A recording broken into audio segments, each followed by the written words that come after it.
how do I get better at Warhammer without spending tons of money for all this expensive coaching? So I'm going to give you the sauce, how you're going to improve without having to spend a single dime on the better models, on the better whatever, on the better coaching, on whatever. Okay. So here's your plan to freaking succeed. When you're looking to rapidly improve in any skill, and by the way, this isn't just like just for Warhammer. This would apply for any aspect of life. When you're trying to rapidly improve in any skill set, you need a training program. I'm going to give you a blueprint and a format for you to build your own training program and how it's going to look. One thing that a lot of people in our hobby tend to forget is that, yes, this is a hobby that people are very heavily invested in, but it is still a high level skill hobby. If you want to get better at guitar, you're not going to get better at guitar just because you pick up the guitar and you start doing this on it. No, you're going to get better because you're actually going through chord progressions. You're going to get better because you're working on finger drills. You're going to get better because you're actively trying to get better. So we're going to build you a training program, and it doesn't need to be something super complicated. When you're a weightlifter, you get better when you follow specific programming to actually build better strengths. You don't get better just because you go outside and you move in random directions really quickly. I mean, I guess technically maybe that can kind of work, but that's like the equivalent of saying technically you do get better just by playing in tournaments, but you get much better much more rapidly when you have some intentional training. So that's what we're going to do. I'm going to give you the exact steps, and it's very simple. It's only a 2-step program, okay? And then I'm going to recommend that you take these steps. I'm going to give you this blueprint and a very specific action step to actually take you to the next level. And then I'm actually going to demonstrate it on TTS how I implement this strategy. Okay, so part number one. This is step number one. You actually have to identify your weaknesses. And this applies everywhere in life, mind you, but in 40k specifically, these weaknesses can be things like deployment. I suck at deployment, or I suck at list building. I just never bring strong list. I don't understand how to play into Army X because you don't understand the meta. I'm always getting shot to pieces. I can never safely move up a board. There's all of these different things. Are you getting surprised by different abilities your opponent might have? Ask yourself, where do you lose the game? And if you don't even know where to start, because some of you guys are newer or you've just been struggling breaking into the competitive scene, you might not even know where to start. Like, I have no idea. I have so many weaknesses. I have no idea where to start. It's okay. What I want you to do is just take a step back and I want you to ask yourself, if you were about to play a game into you, how would you defeat yourself? This is actually a really, really powerful question that you can ask yourself in terms of business, in terms of communication within your family when you're having communication problems, in terms of all aspects of life, and it really works super, super well for Warhammer 40,000. We actually went through this exercise this past weekend when we, as a team for the World Teams Championship, we were trying to figure out if you were playing into Team Norway, we are Team Norway, how would we actually approach a match into ourselves? Like, what weaknesses would we exploit? Whatever. So ask yourself these questions. And I think what you'll find is you'll start finding some of your most profound weaknesses by this, because asking the correct question is the way that you're going to get the correct information. So if you don't know where to start, like what are your weaknesses, ask yourself, how would you beat you? And that is a really, really, really profound one.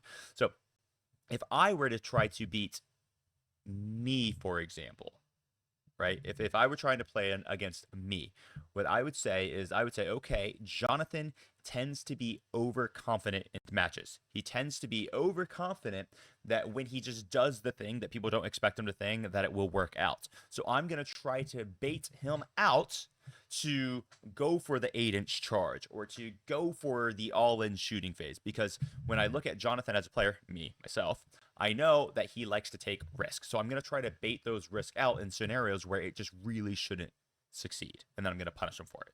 So for example, that's something you would do. Okay.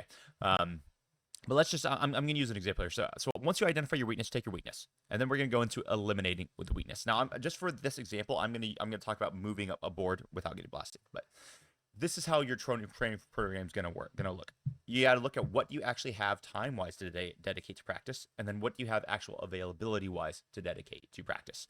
So, for example, if you only have one 3-hour block a week where you get to play a game, that's great. That's plenty of time to actually practice. If you don't even have enough time to play a game, but you have like an hour once a week to practice, you can actually practice developing your skills in 1 hour once a week. That is really, really not a problem. We just got to figure out what time you have and how do we actually utilize that time to get us better. Okay.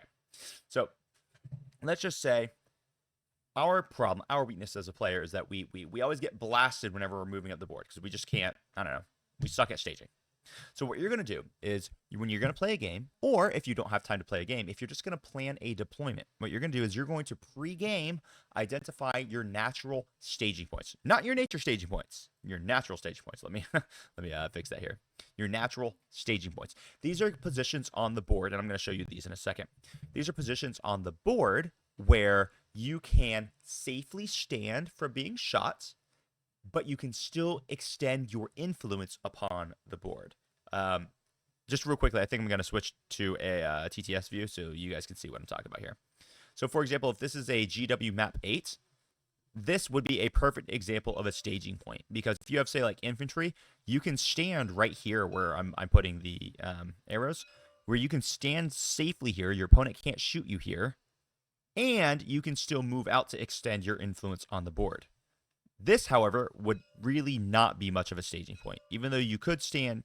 I guess you can make the argument that you can stage from here to here, but the reality is this would be the staging point, not this. Because here, you might not be able to be shot, but it's much harder to extend your influence upon the board because it's just so much further. However, standing behind this little area here, you can't be shot. Boom, boom, boom, because these are ruins. They're blocking line of sight. There is a thin line here.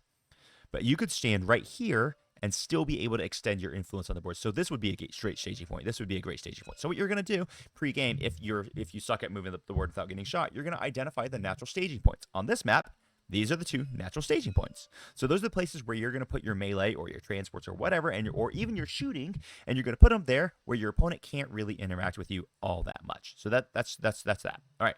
So after you identify your staging points, there's going to be a couple other things that we really need to do. Let's go back to our PowerPoint real fast. Okay, so we identified our staging points. Then you need to pregame identify how are you going to get there. Are you able to get there with a 6-inch move in advance? Let's say you're an infantry. Is that enough movement to actually get you to that safe place? Because there is a concept in 40k called no man's land, where you really shouldn't stand there because people can't safely stand in no man's land most of the time unless you're behind one of these staging points that we just spoke about. So do you actually need a transport to get into your staging point?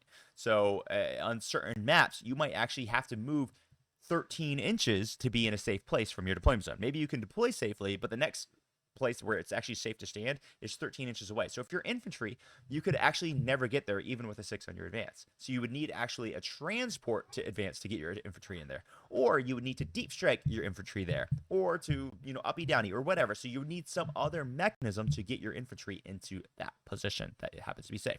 So you want pregame, identify the natural staging points. Pregame, identify how you're going to get there, which means measuring, right?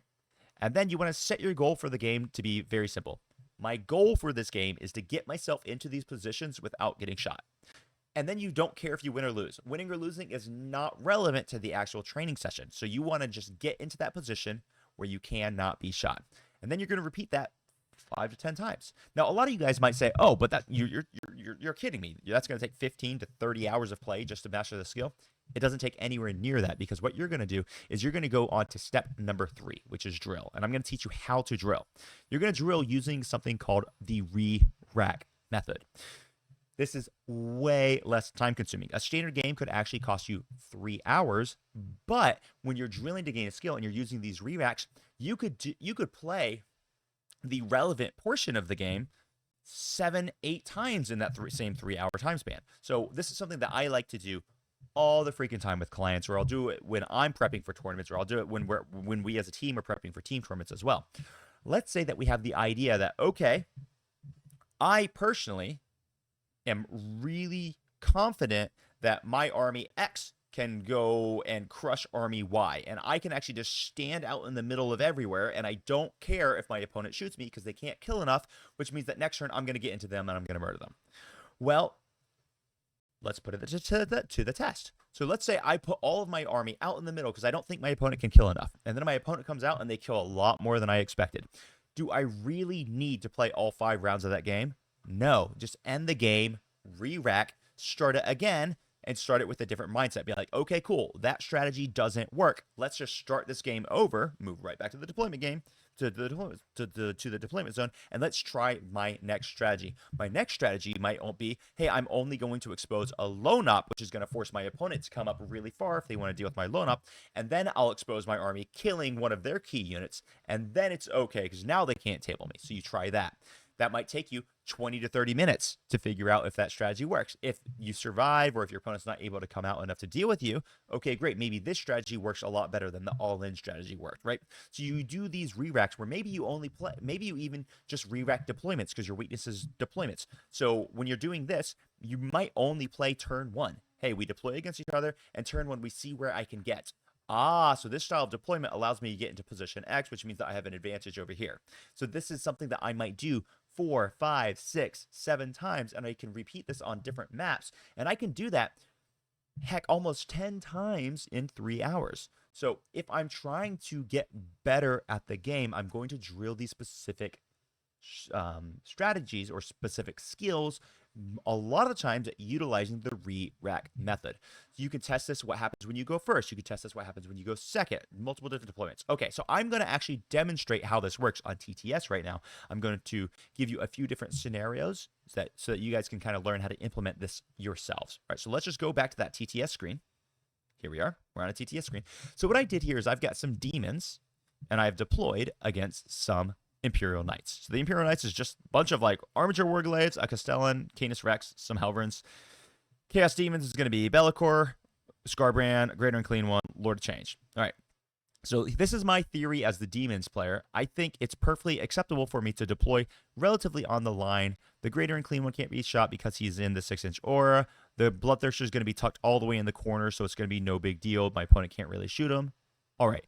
Let's say what happens if the Imperial Knights player goes first. Well, okay, so the Knight Castellan can actually move right through a wall, and now he gets to shoot that Bloodthirster, and now you lose the Bloodthirster turn 1.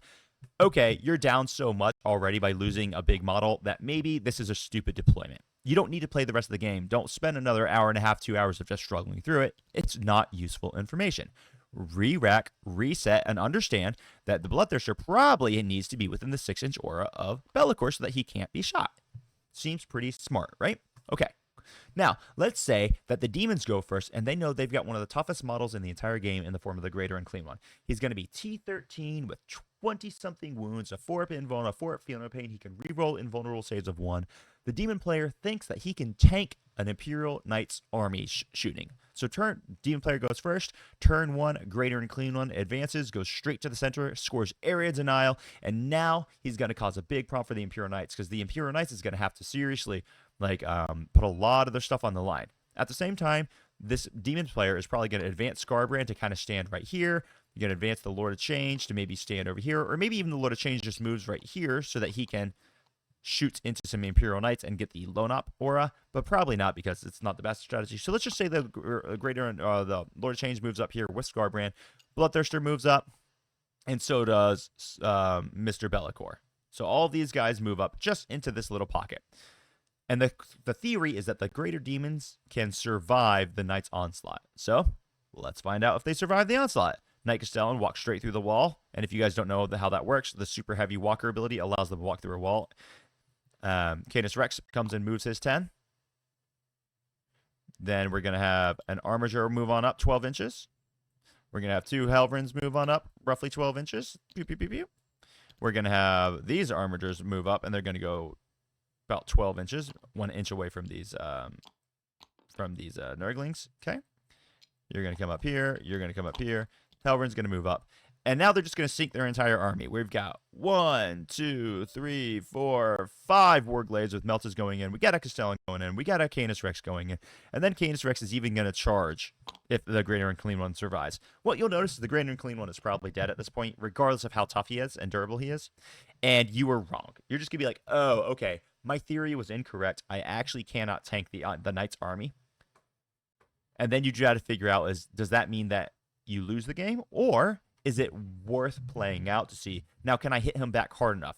If Skarbrand goes and kills Canis Rex in this Armiger, and then my Bloodthirster gets to kill this guy and pile into this guy, and then my Lord of Change and Be'lakor get to shoot into the Knight Castellan and charge the Knight Castellan and stuff. Is that enough to actually hit back? Well, if it's not enough, you've played through turn 1, maybe the first round of turn 2, you got your information, you whiffed, you didn't kill nearly enough, and then the Knights all killed you. You don't need to play the next 3 rounds. Just re-rack and start again with a different strategy. Okay, I've got one more example I want to show you guys here. Let's say you have an army and you think you hit really, really hard. I'm a Blood Angel, for example, and I know my Mr. Dante's squad is extremely powerful. They hit exceptionally hard. And my opponent, the Necron player, is going to use the unkillable Necron Warrior blob in this particular matchup. If you guys don't know what that is, I've done other videos where I've kind of spoken about this. So let's say we have the 20-man unit of Necron Warriors. They have the 4 invulnerable save. They're led by because they're led by Orican. They've got the Ghost Arc, which is going to allow them to proc their reanimation protocols whenever they want. But I think Dante with his Dante squad with their battle shock mechanisms and their 39 attacks and all that can actually just push through. So I charge in, I do the stuff, I kill the 13 warriors or so that I'm likely to kill. And then I realize, oh, I'm completely screwed now because my opponent's just going to regenerate all of these guys, and then in his turn he's going to probably move things up to shoot me and kill me. I was wrong in my estimation. I actually can't kill this unit like I thought I could. Don't play the game anymore. The game's over. You realize you shot your shot. It didn't work. Unless you're in a tournament game, there's basically no reason to continue because you're not going to get any valuable information. At this point, what I would recommend is just re-rack. Go back to the deployment step with your opponent or friend that you're drilling with. They've won the game. It's fine. Move on, and let's do another drill. Let's restart the game with a different strategy because you got all the valuable information you needed. So guys, this is called the re-rack strategy. It's the re-rack method. I use it all the time, both in coaching matches when I'm dealing with clients, when I'm helping you guys get better, but also personally for myself. It works brilliantly. It's going to help build your skill an insane amount. So identify your weakness, build a training program to improve upon that weakness, like we just talked about, like how would I move up the board faster, et cetera, et cetera. And then utilizing the re-rack method, I want you to drill and train it up. You're going to become a crazy better player. It's not going to take very, very much, and you're going to love the results you're going to get. If you have used this method, let me know down in the comments down below how it worked out for you, because I know it works great for me. I am interested how good it works for you. Until next time, I am Happy Crump with Wargaming, and I hope you have an amazing day. Crump on. Bye-bye.